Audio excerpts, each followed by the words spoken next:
Every human being carries inside their skull a universe more complex than all the stars in the sky. 86 billion neurons, each one capable of thousands of connections, firing in patterns that shape thought, memory, action, and destiny. But here is the truth most people never realize. This system was not built just to keep you alive. When the sun rises each morning, it is not just a symbol of a new day, it is a command written into our biology. Light is the language through which the Creator designed your body and your brain to know when to awaken, when to act, when to rest, and when to recover. Your eyes are not only instruments for seeing the world, they are gateways for setting the rhythm of your very existence. When photons of morning sunlight strike the cells in the back of your eyes, they send a direct signal into the deepest centers of your brain, telling it is time to rise, to focus, to live. Those signals regulate the release of powerful hormones that decide your alertness, your strength, even your emotions.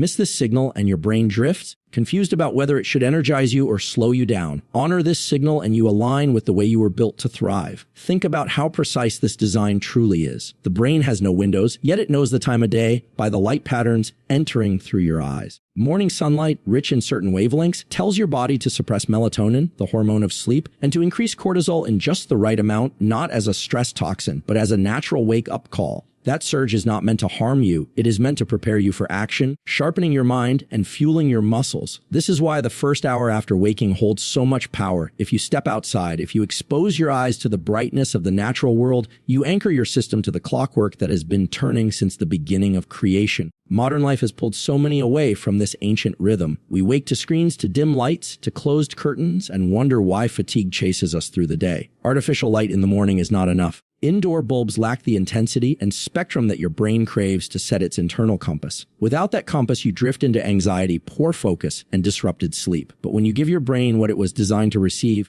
you begin to reclaim a clarity that feels almost supernatural. 10 minutes of true sunlight, 15 if it is cloudy, and you flip a biological switch that cannot be replaced by caffeine or willpower. The same rhythm that begins in the morning continues throughout the day. As the light shifts, your body prepares for cycles of alertness and rest. Midday brightness sustains your drive, but evening dimness signals your brain to release melatonin once more, guiding you toward recovery. If you expose yourself to artificial brightness at night, especially the harsh blue light of screens, you confuse this system. You tell your brain it is still daytime, delaying the release of sleep hormones, fracturing your rest, robbing you of the deep cycles where your brain cleans itself, where memories are consolidated, and where your emotional strength is restored. To live against this rhythm is to fight against the very structure of your biology. To live with it is to harness a force much older, much stronger than your own limited energy. There is a profound truth hidden here. You were not placed on this earth to be directionless, to wander through days in a fog of fatigue. You were designed with a mechanism that, when aligned with the rising and setting of the sun, grants you focus, vitality, and steadiness. This mechanism is not random, it is ordered, it is exact, and it is a sign of a mind far greater than ours that set this order in motion. When you rise with the light, you are not just waking up, you are obeying the natural law written into your very cells. Consider how this rhythm influences not only energy, but also mood. When your circadian system is aligned, serotonin pathways in your brain are stabilized, the same pathways that shape happiness, calm, and the ability to connect with others. Depression, anxiety, and low drive often follow from broken rhythms. They are not always failures of will, but failures of light, failures of alignment. Step outside in the morning, let your eyes meet the horizon, and you will feel something stir in you that no medication or motivational phrase can replace. It is not only science, it is sacred design. Your ancestors knew this rhythm, even if they did not name it with scientific terms. They lived by the rising and setting of the sun, they worked in harmony with the cycles of day and night, and their lives were tethered to this divine clock. Today, we must choose intentionally what they lived by necessity. To rise and face the morning light is to return to an ancient wisdom written both in scripture and in science, a wisdom that says, order your day by the order of creation. The impact reaches even deeper. Your metabolism, your digestion, your immune defenses, all of these are governed by the circadian code. When light enters your eyes in the morning, it sets the schedule for every organ, every system. Your liver knows when to process nutrients, your heart knows when to work hardest, your muscles know when to repair, because the master clock in your brain sends signals outward like the call of a conductor leading an orchestra. If the conductor is confused, the orchestra plays out of tune. But when the conductor receives the right signal at the right time, the whole symphony of your body plays in harmony. This is why people who align with the sun find themselves not only more focused, but healthier, leaner, and more resilient. It is tempting to believe that energy is a matter of willpower, that if you just push harder, you will conquer fatigue. But your biology is not built that way. Energy is not forced, it is cultivated as a gift you receive when you respect the rhythm of light and dark. Willpower fades, but rhythm sustains. The brain thrives on patterns, on consistency, on the daily renewal that comes from stepping outside, lifting your gaze, and allowing the photons of a new day to reset your inner compass.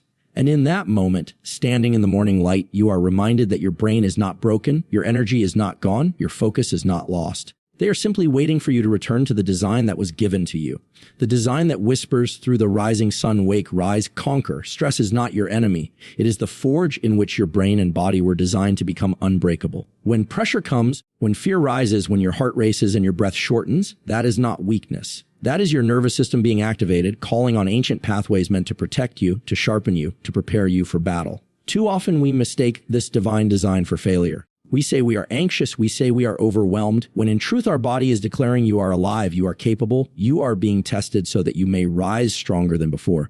Controlled stress is one of the greatest tools you have for reshaping your brain. Every time you step into discomfort and stay there long enough to breathe, to think, to act with purpose, you are teaching your neural circuits a lesson they will never forget. The brain learns not in silence, not in calm, but in the fire of demand. When you choose to endure, when you push through that spike of adrenaline without running, your brain rewires. It builds connections that did not exist before. It takes what was once chaos and turns it into command. Look at how fear works. A sudden challenge floods your system with adrenaline, raising your heart rate, tightening your muscles. That surge was not made to destroy you, it was made to prepare you. Your senses sharpen, your focus narrows, your strength increases. What feels like panic is, in truth, potential. But if you run from it every time, if you escape into distraction, if you numb it with comfort, your brain learns weakness, it learns avoidance, it rewires itself toward fragility. But if you stay, if you breathe deeply, if you move forward even as your body shakes, your brain learns courage. Courage is not the absence of fear, it is the training of fear into fuel. The greatest growth of your nervous system happens not in safety, but at the edge of stress, when you hold your breath in cold water and feel the urge to quit. When you lift a weight that demands everything from your muscles, when you step onto a stage with your voice trembling but you speak anyway, in these moments, neurons fire in patterns they never have before. Synapses strengthen, new circuits form, and you walk away changed. The next time your brain remembers, I have been here, I survived, I conquered. And each repetition etches that memory deeper until what was once terror becomes territory. Science tells us that neuroplasticity, the ability of your brain to change, is unlocked by two forces: intensity and repetition. Stress provides the intensity. Your choice provides the repetition. Think about this: without challenge, without struggle, your brain remains idle, conserving energy, refusing to grow. But when you expose it to controlled hardship, it wakes, it adapts, it transforms. The same stress hormone, cortisol, that we often curse, is in fact the signal that tells your brain, pay attention, learn, remember this moment. Stress opens the gateway of change, but only if you choose to step through it. Controlled stress is not recklessness. It is not chaos without boundaries. It is chosen difficulty applied with wisdom. Step into the cold shower and let your breath steady itself against the shock. Push your body in training until your muscles scream, and then teach your mind to stay calm in the storm. Speak words of truth in front of others, even when your voice trembles. Each act of chosen stress is a seed planted in your nervous system, and over time, those seeds grow into resilience. This is why those who live in comfort alone become weak, anxious, and restless. The brain was not built to idle in luxury. It was built to face challenge and emerge greater. Deprive it of stress, and it turns against itself, finding problems where none exist. Provide it with challenge, and it learns clarity, confidence, and control. This is not punishment. This is design. You were made to overcome. Even prayer and fasting, disciplines known to the faithful for centuries, are examples of controlled stress. To abstain when the body demands, to kneel when pride resists, to endure hunger or fatigue while keeping the mind fixed on higher things. These are not weaknesses. They are training grounds for the nervous system. They sharpen the mind, discipline the body, and teach the soul endurance. The same circuits that resist the discomfort of cold, of fatigue, of fear are strengthened in these practices. This is why they elevate you, why they leave you stronger, not weaker. Stress also teaches the power of recovery. For every period of strain, there must be renewal. The bow cannot remain drawn forever or it will break. But here is the beauty of the design. Recovery after stress does not return you to where you began. It lifts you higher. Muscles grow not during lifting, but during rest after lifting. Brains rewire not during struggle, but during sleep after struggle. Yet without the struggle, there is nothing to recover from, no signal to grow, no lesson to encode. Stress and rest are the rhythm of strength. Together they create resilience that no comfort alone can provide. And remember, resilience is not the removal of pain, but the ability to carry it without breaking. To feel the surge of adrenaline and keep your mind clear. To sense the weight of fear and still step forward. To hear the voice of doubt and yet choose action. This is resilience. It is not gifted, it is earned. It is carved into your neural circuits by facing stress and choosing to endure. Your brain does not grow by avoiding fire, it grows by walking through it. The Creator gave you this system not to punish you, but to prepare you. The pressure you feel in moments of fear, of difficulty, of challenge is proof that you are being stretched into more than you were yesterday. Do not curse the stress. Use it. Do not flee from it. Face it. And each time you do, you will discover that the limits you thought were walls are only doors waiting to be opened. Inside your brain is a chemical messenger that shapes the arc of your life. It is not wealth, not status, not luck that sustains your drive. It is dopamine. This molecule is the current of motivation, the reason you rise to pursue, the reason you continue to seek, the reason you push forward even when the reward has not yet arrived. When you understand dopamine, you understand the cycles of energy, and will that carry you from vision to achievement. When you misuse it, you fall into despair, distraction, and emptiness. But when you harness it as it was designed, you become unstoppable. Dopamine is not pleasure itself. It is the anticipation of pleasure. It is the signal that whispers, keep going, there is more ahead. When you achieve a goal, the surge of satisfaction is brief, but it is the chase, the pursuit that keeps the brain alive. This is why no single victory can sustain you forever. The medal tarnishes, the applause fades, the bank account fills and empties, and you ask, what now? The answer is not that the goal was meaningless, but that the design of your brain is to seek the next horizon. You were not made to stop. You were made to climb. The problem of modern life is that we have filled our world with false mountains. Every notification, every scroll, every burst of sugar or entertainment,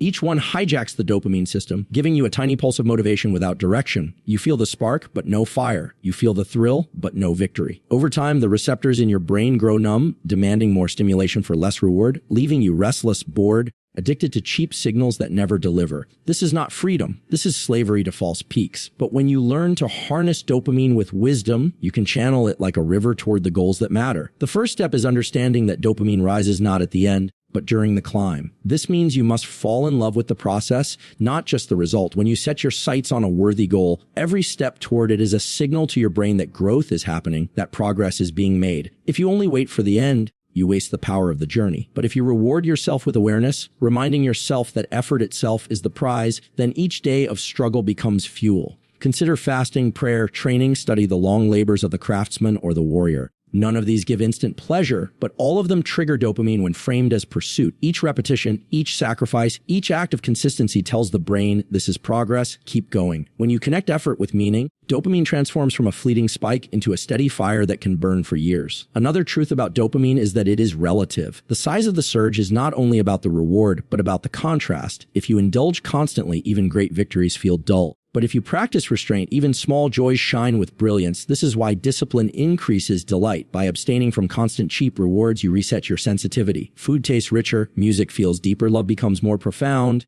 and progress becomes exhilarating once again. Your brain was designed to experience joy in the right measure, but you must guard it from overuse. Dopamine also obeys cycles. It rises with anticipation, peaks with pursuit, and then falls after reward. That fall can feel like emptiness, the crash after the celebration, the hollowness after success. This is not failure, this is biology. The brain dips so that it may rise again. The danger is to chase another quick surge during the low, another drink, another distraction, another meaningless chase. But the wise endure the valley. They let the low reset the system, preparing for the next climb. By accepting the cycle, you prevent the crash from ruling you. You learn patience, and patience gives birth to power. Your ancestors lived by these rhythms without naming them. They planted seeds and waited through seasons before harvest. They trained for battles months or years before victory. They built families, communities, and legacies knowing that fulfillment is not instant, but layered, unfolding across time. Today we have collapsed those cycles into moments, demanding reward every hour, every second. But the design of your brain has not changed. It still craves the long pursuit, the meaningful chase, the vision that stretches years into the future. To deny this is to live shallowly.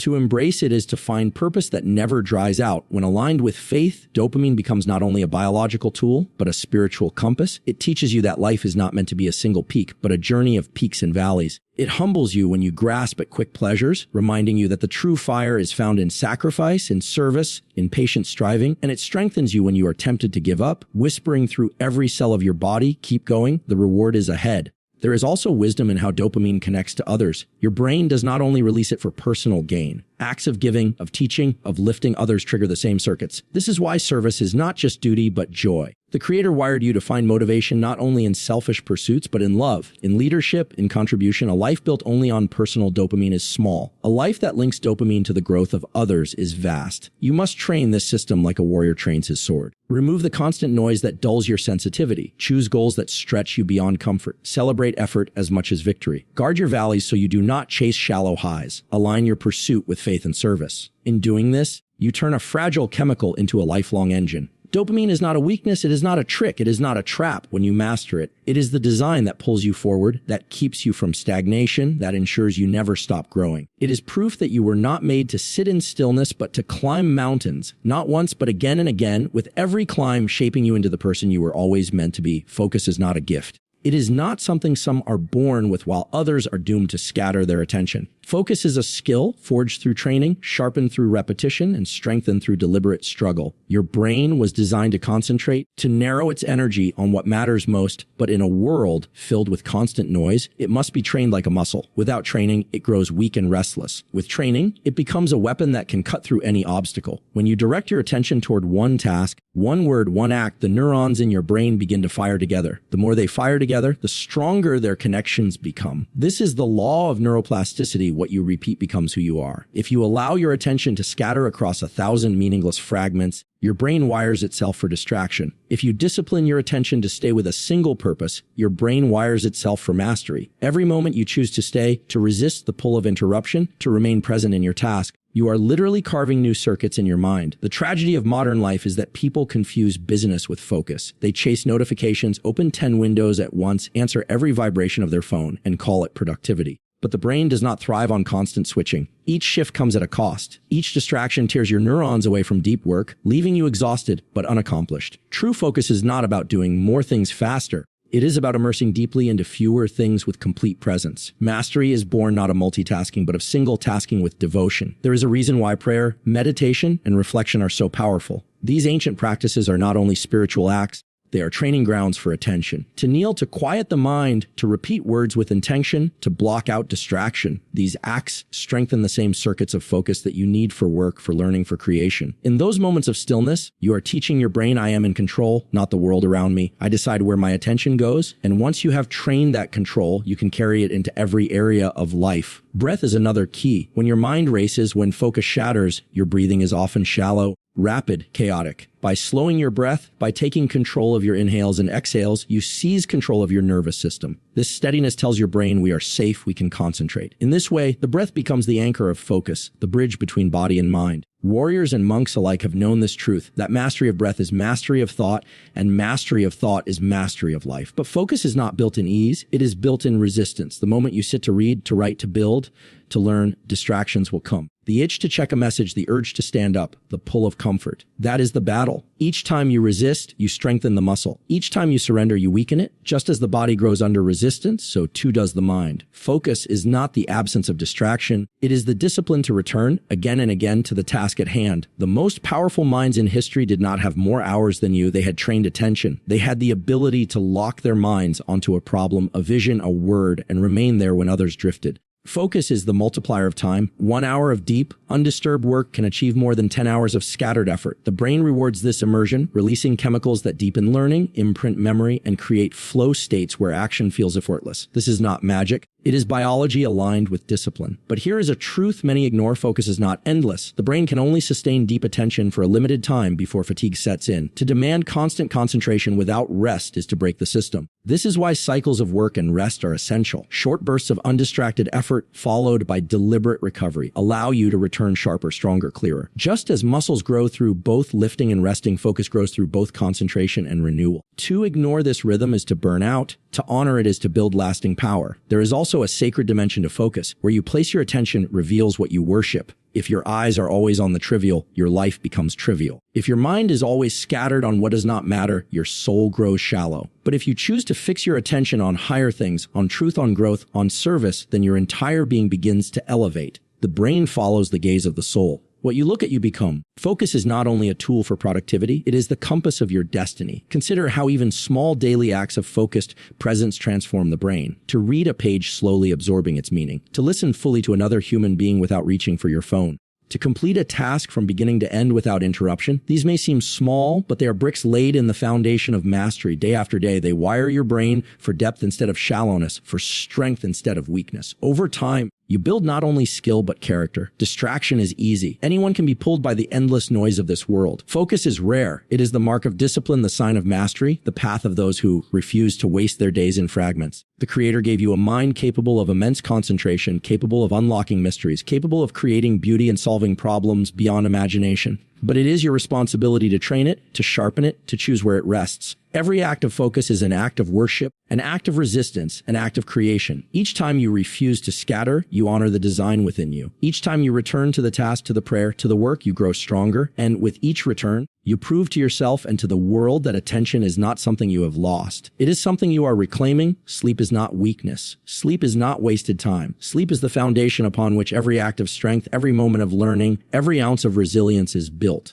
Without sleep, your mind fractures, your body crumbles, your spirit grows heavy. With sleep, your brain sharpens, your body heals, and your willpower becomes unshakable. The Creator designed rest not as an option, but as a law woven into your very biology. Ignore it and you break. Honor it and you rise. When you close your eyes at night and descend into sleep, your brain does not turn off. It enters the most intricate laboratory in existence. In the first deep stages, your body begins to repair itself. Muscles torn in training are rebuilt stronger. Immune cells rise to fight invaders. Hormones are released to balance growth, energy, and recovery. In these hours, you are not idle, you are rebuilding. Then come the dream-rich stages of rapid eye movement, where your brain replays, reorganizes, and strengthens the memories of the day. Knowledge is not truly learned when you first encounter it. It is learned when your sleeping brain takes it, encodes it, and anchors it for future use. This is why exhaustion destroys focus, mood, and memory. A sleep-deprived brain is like a cluttered workshop, tools scattered, parts broken, ideas half-formed. Tasks that should take minutes drag into hours. Emotions that should be stable swing wildly. The smallest stress feels overwhelming. Sleep is not simply rest, it is order. It is the cleaning crew of your mind, washing away toxins that build during wakefulness, scrubbing the neural pathways so that they fire cleanly the next day. To deny yourself sleep is to work against your own biology. Modern culture glorifies the grind, the endless hustle. The idea that real strength means pushing through fatigue. But fatigue is not proof of power, it is proof of neglect. Your ancestors understood the rhythm of day and night, rising with the sun, sleeping under the stars. Their bodies were aligned with the natural cycles of light and dark. Today we assault that rhythm with glowing screens, with artificial brightness, with stimulation deep into the night. We tell our brains it is still daytime, delaying the release of melatonin, the hormone that guides sleep. We drink stimulants to stay awake, then wonder why we lie restless when it is time to rest. The problem is not that your brain is broken. The problem is that you have forgotten the laws written into your biology. When you align with those laws, the power of sleep returns. Exposure to morning sunlight tells your brain to set the clock, to begin the countdown for sleep later that night. As the day wanes, dimming the lights, turning off screens, and letting darkness fall signals your body to prepare for rest. Consistency is key. Going to bed and rising at similar times creates stability in your circadian rhythm, and stability produces strength. Sleep is not simply about hours, but about alignment. You could sleep 8 hours at random times and still feel broken. But when you sleep in rhythm with the natural order, 7 hours can feel like a river of renewal. During sleep, growth hormone is released in pulses, repairing tissue and fueling recovery. This is why athletes who train hardest guard their sleep most fiercely. It is the secret weapon of champions. Yet it is not only for the strong. Every human depends on this cycle. The immune system uses the night to strengthen its memory, preparing to recognize and fight future threats. Emotional circuits reset, keeping fear and anger in balance.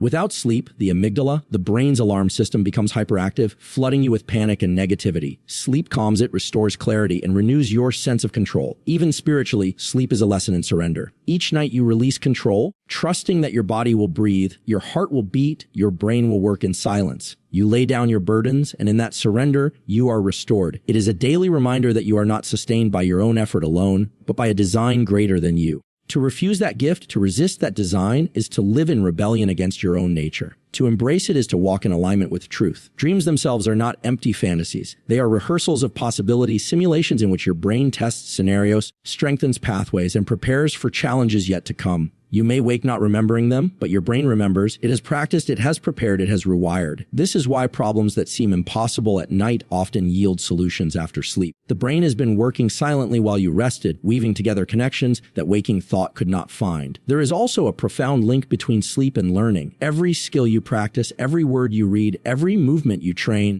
Every truth you repeat, all of it is fragile until it is sealed in sleep. Miss sleep and you erase progress, guard sleep and you multiply it. This is why the student who studies all night without rest forgets, while the one who studies with discipline and sleeps with consistency excels. The brain demands both effort and rest. Ignore either and growth collapses. But sleep is not simply about the night. It is also about the choices of the day. What you eat, how you move, the stress you carry, all of it shapes your ability to rest. Caffeine too late lingers in your system, blunting your natural signals. Sedentary days leave your body restless at night. Unmanaged stress keeps your mind racing in the dark. To protect sleep, you must live with balance. Movement during the day, light in the morning, calm in the evening. These are the pillars of rest. In truth, sleep is not passive. It is the most active recovery you will ever experience. Your brain replays, reorganizes, strengthens, and renews. Your body repairs, restores, and prepares. To cut short this process is to sabotage your own growth. To extend and protect it is to supercharge every effort you make. Sleep is not the absence of achievement. It is the multiplier of achievement. It takes what you have done and makes it last. Each morning you rise after deep, restorative sleep. You wake as more than you were the night before. Stronger, sharper, calmer, clearer. It is not just a new day. It is a new version of you. Your brain has been rewired. Your body has been rebuilt. Your spirit has been reset.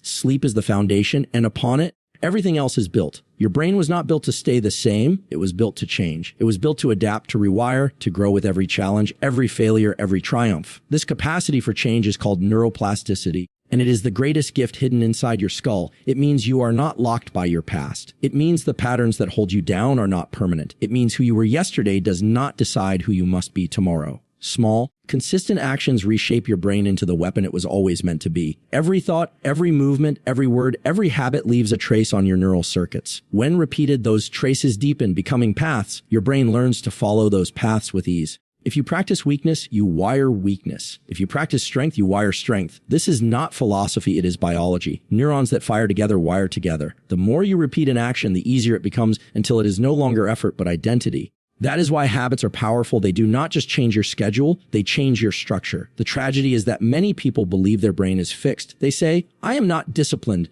I cannot focus. I have no resilience. They treat these as permanent traits, when in truth they are circuits that can be rewired. The same way a muscle grows stronger with training, the brain grows stronger with repetition. Every time you resist distraction, you make focus easier tomorrow. Every time you endure discomfort, you make resilience easier tomorrow.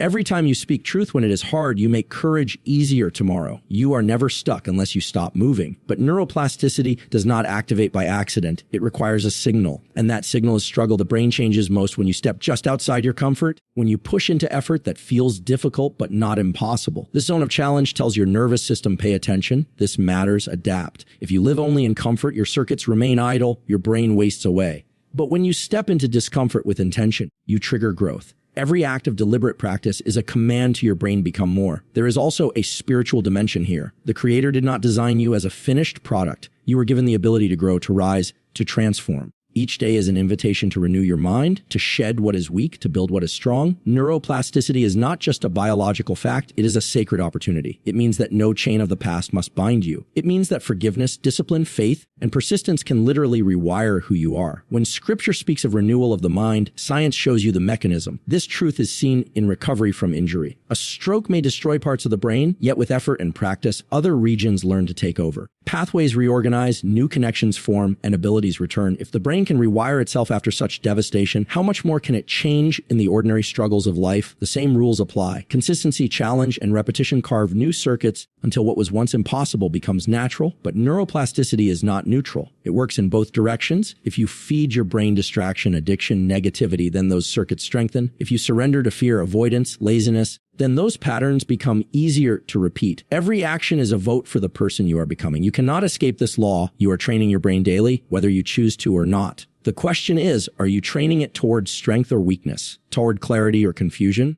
toward purpose or emptiness? The smallest actions carry the greatest weight. A 5-minute act of focus each morning, repeated daily, builds circuits of attention that expand across your life. A single habit of gratitude, repeated before sleep, strengthens emotional circuits that anchor peace. A choice to endure 1 more minute of discomfort in training repeated over weeks transforms your capacity for resilience. Neuroplasticity does not demand perfection, it demands persistence. Small acts, done consistently, create permanent change. This is why discipline is liberation. People think discipline is restriction, but in truth it is rewiring. Each disciplined act makes the next one easier until what once felt impossible becomes effortless. At first, resistance is high. The brain fights change. Circuits of comfort call you back. But if you persist, if you continue to repeat, the resistance fades. New circuits strengthen, old circuits weaken. And suddenly the thing that once required immense effort becomes natural. You no longer force yourself, you simply are. Neuroplasticity also thrives on emotion. When you attach meaning to your actions, when you pursue goals that matter deeply, the brain changes faster. Passion fuels learning. Purpose accelerates wiring. This is why service, love, and faith are such powerful engines of growth.